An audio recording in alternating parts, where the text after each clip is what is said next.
How good are you? Is it enough? Are you so great and so dynamic that it'll carry you through the rest of your life without any more improvement and any more work? Yes or no?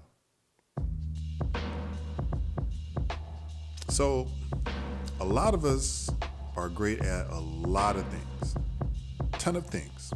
And it feels really good to have, that earned confidence based on your talent, your skill, and your God-given ability. So if all of that's true, why does our prowess, our natural gifts, and our talent fail us sometimes? Now, a lot of us talk about climbing that proverbial mountain and reaching the top. And some of us do. Some of us make it to the top, but then some of us stop working for some reason. So why is that? I have a suspicion and I have a theory behind that. So here's where I think the misconnection is. Some of us assume that that mountain that many of us reach stays the same height. And once we reach that, that romantic or professional or that personal goal or personal ambition mountaintop, we relax. We stop working. We feel that we're done. And it's almost as if there's not another foot or another yard or another mile to climb, if that's making sense. And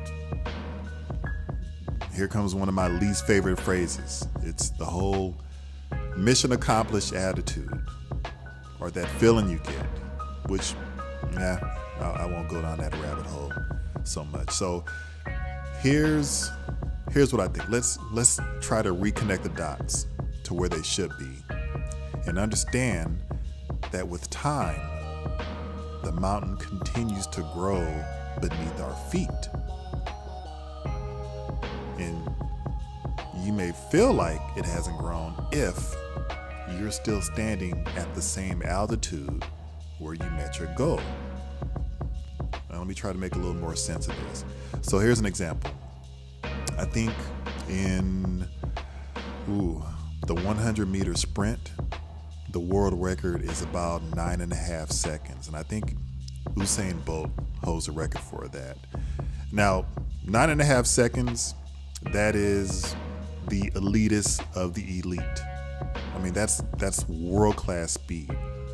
However, this particular mountain continues to grow as younger, faster, more genetically gifted sprinters emerge from the bottom up. And there will come a time where that 9.5 second world record will become less significant as more and more sprinters run faster times. This kind of thing happens incrementally. So what's the point in saying all this? Well, look, the fact that you were conceived and born and you're living a day is a fucking miracle. You're special in that regard. And you're special in that regard towards your parents and other people in your life. But let's maintain the right level of focus on this. You got to realize that some of the most harmful threats and some forms of competition will emerge from the bottom up, like I mentioned before. Why is that? I think it's the way that we look at the world. It's just a perspective on our view. We often look forward towards goals and things we hope to accomplish, or just in general. We look backwards, we look at the past, and then we look peripherally at things that perhaps may be happening on a much less significant level. But when we dig a little bit deeper, we got to understand that there are many mountaintops in our life.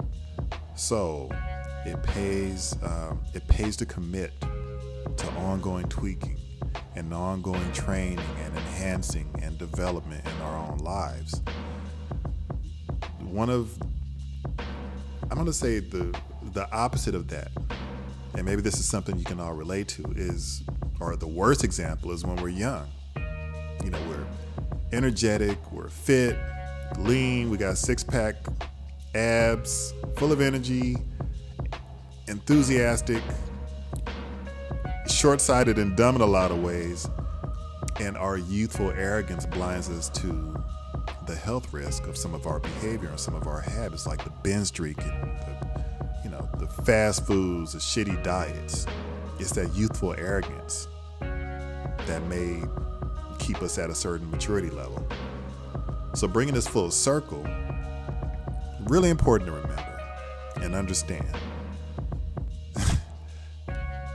Nature doesn't give an itchy fuck about how special we think that we are. Science was, is, and will always be fucking science. So if you slack on your body, if you slack with rest and nutrition, and you abuse your body, it may betray you.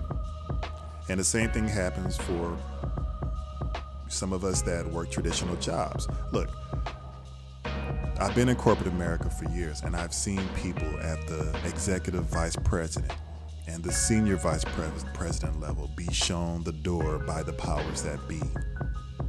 Their graduate degrees, their past accomplishments, their relationships, none of that shit made them special enough to avoid being downsized. And it's not a slight at some people at that level. It's just to prove a point. We all think we're special, but other people don't necessarily feel the same way. And the same thing applies for attractive people. I've seen that too. Men, women, 8s, 9s, 10s on a scale from 1 to 10, and they get their hearts broken just like anybody else. So it begs the question, if their beauty was so special, why did they get dumped? Think about that. So for now, we should be pretty clear on this, right? No matter how great you are, you're never too special to avoid disease, romantic heartache, professional disappointment, failure, defeat, in general. We can't just show up to life with our reputations and our legacies and expect the world to bend a knee like we're fucking royalty. That's just the game. That's just how it goes. And I gotta say, this is the least effective way to fail. Just kind of resting on your laurels. It's the least effective way. Not all failure is bad. Failing is fine, provided that you're working towards higher levels of skill, higher levels of your consciousness, your value, and your understanding of your world in general. But failing because you got complacent or lazy is not the way to go. Not the way to go. And this reminds me of a story that I want to share, and I'll try to kind of blaze through it.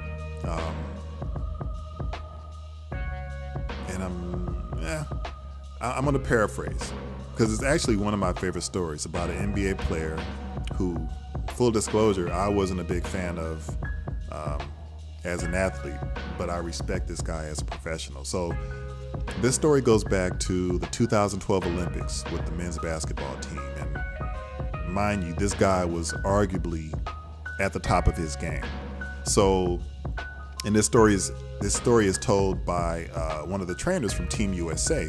So basically, this guy, the trainer, said he was sleeping in his hotel room, and this player calls him around 3 a.m. and he's basically like, yo, sorry to wake you up, but hey, I want to get some jump shooting in. I want to get some shots up. Do you mind meeting me at the gym and rebounding for me and passing me the ball as I shoot? So, this guy's a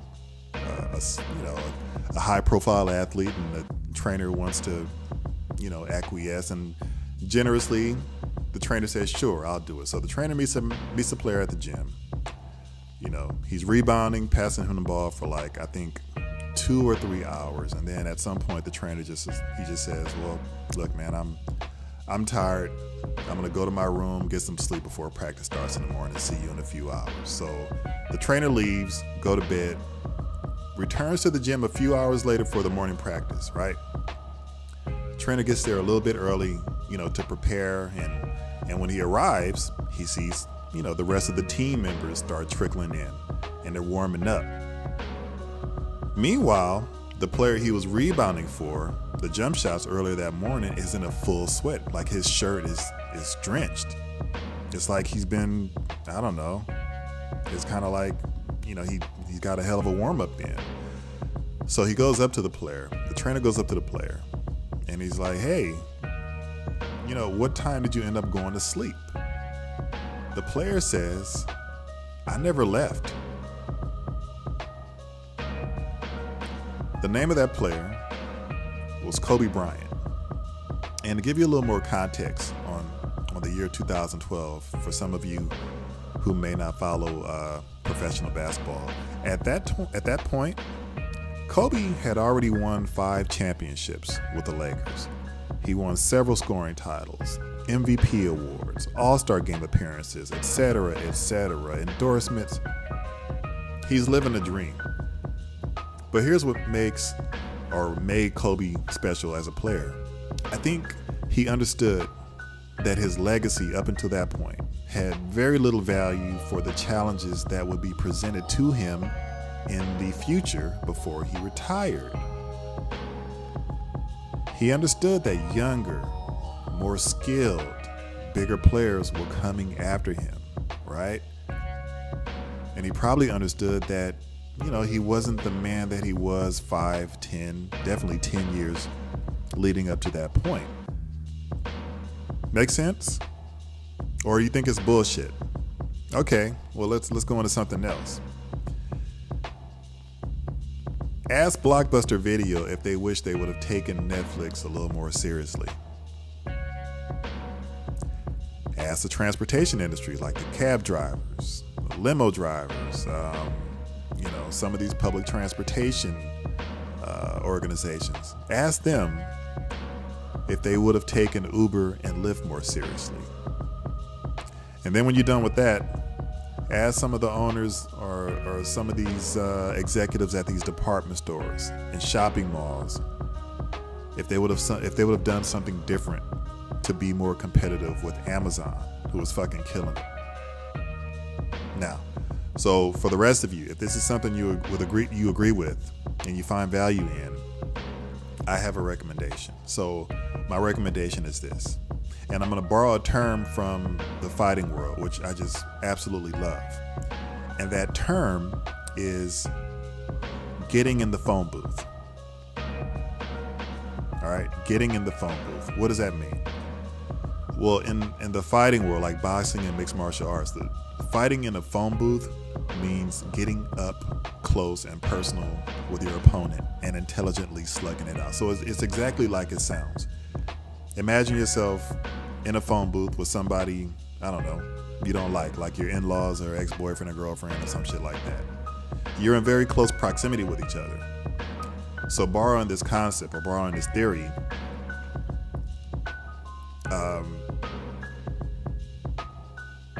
it puts you in a position to go toe-to-toe with your inadequacies or your shortcomings. So like, stop running. If you're running from them, stop. Stand up to them. Face to face, go toe-to-toe. Slug that shit out. Now, this can be an emotional and an uncomfortable exercise, especially if you're being completely self-aware and honest with yourself. Why? Well, shit.